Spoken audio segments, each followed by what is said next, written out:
Enoch 10:20, and cleanse thou the earth from all oppression, and from all unrighteousness, and from all sin, and from all godlessness, and all the uncleanness that is wrought upon the earth destroy from off the earth. The decree of total restoration, the historical mandate, what it meant then. In the ancient days, the earth was recorded as being defiled by unauthorized influences that corrupted the natural order. This command was a direct mandate from the High Court to reset the foundation of existence. It represented a total restoration, a moment where the old record was wiped clean, so that a righteous lineage could once again inhabit a purified world, free from the stagnant energy of the past. The present vision, what it means now. Today, this verse serves as the legal foundation for any individual or community seeking to establish a sanctuary. It is a spiritual authority that allows for the judicial clearing of any space.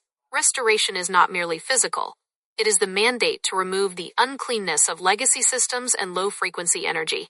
It confirms that any residue left by previous eras or unauthorized structures must be cleared to make way for a community built on high-frequency principles. The judicial application, how to apply it.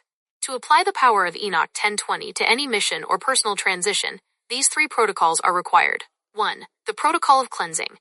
This verse functions as a formal decree over physical ground. By reciting the mandate of Enoch 10:20, one can clear the atmosphere of oppression and unrighteousness. This is the necessary preparation for any new beginning, whether it be a home, a project, or a spiritual center. 2. The removal of the old record. This verse provides the authority to destroy the uncleanness of a past record. It is the judicial tool used to finalize a transition, allowing a new, destined role to emerge fully purified from the burdens and cocoons of the past. 3. The high-frequency standard. Apply this by ensuring that every entrance into a project or sanctuary meets the standard of righteousness. If a plan or a partnership carries the frequency of the old unrighteousness, it is judicially authorized to be removed from the record to maintain the purity of the vision.